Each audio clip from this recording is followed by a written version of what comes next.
So in particular, what we can do is we can use this to say, if we want, let's say instead, here I started with, I had already made a choice for n, and you told me how bad my error was.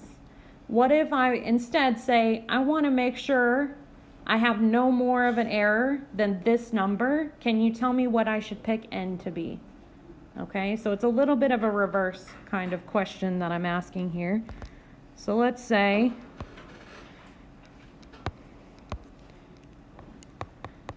how large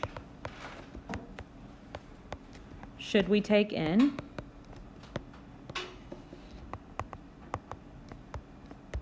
in order to guarantee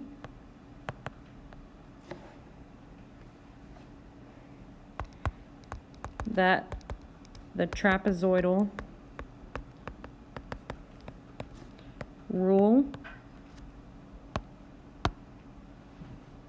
approximations for the integral from 1 to 2, the same function we've been talking about, are accurate to within 0.001.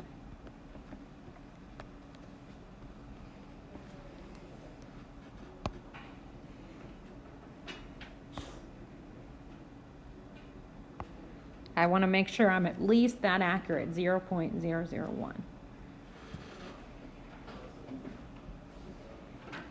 So remember that for the trapezoidal rule, right, our error, the formula was this. We just used it over 12n squared. And this is my upper bound. So I want to make sure I'm at least 0.001 accurate. I need to see what value of n will give me that for this upper bound. Okay? So you're going to take this upper bound, this k, b minus a cubed over 12n squared, and you're going to find out when is that not equal to, when is that less than 0.00. Wait, I wanted an extra 0 here. I wanted 4 decimal places. Okay. We're still using the same function. So I already know my k. What was my k before? What was that constant?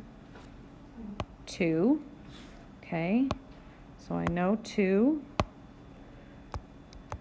B is still 2. A is still 1 cubed over 12n squared.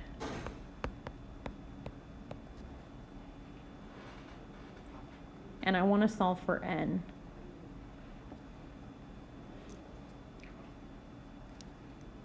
So you're going to multiply both sides by n squared. So this is 2 over, and I'm going to divide both sides by that decimal.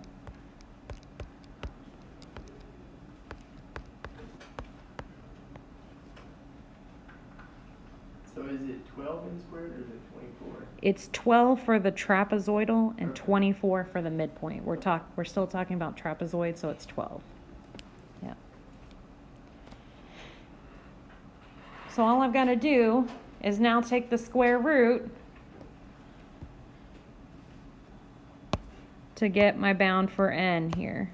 So n is greater than the square root 1 over, you could simplify that fraction, 6, 0.0001.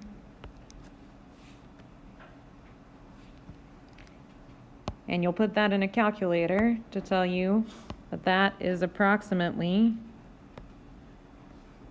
maybe I'll write it over to the right here.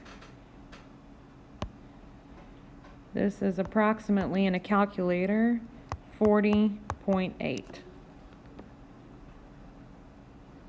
So I need to make sure n is at least this large in order to guarantee that my error is within that range I wanted.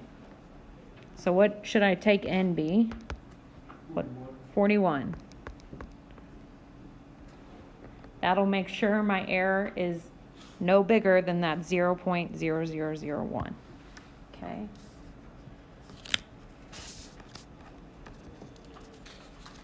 Any questions about that? Why did you flip the sign? Why did I flip? The sign didn't flip, right? No, what I did, I think I know what you're talking about. Before this was on the other side, Yeah. right? Yes. In the end, this K expression I have here, it's just an upper bound. So I just need to make sure that upper bound is no bigger than this number. Okay. So I'm not using that formula anymore. I'm saying that that upper bound now has to be bounded by this number I want it to be bounded by. Okay. Okay? Any other questions? And you can, yeah, Okay, will always be equal to B. K won't always be equal to B. K came from, so let's look back up here. The K came from bounding the second derivative. We made it as big as possible. So it depends on your function, what K is. The B and the A just depend on your interval that you're looking at. Okay, your bounds on your integral.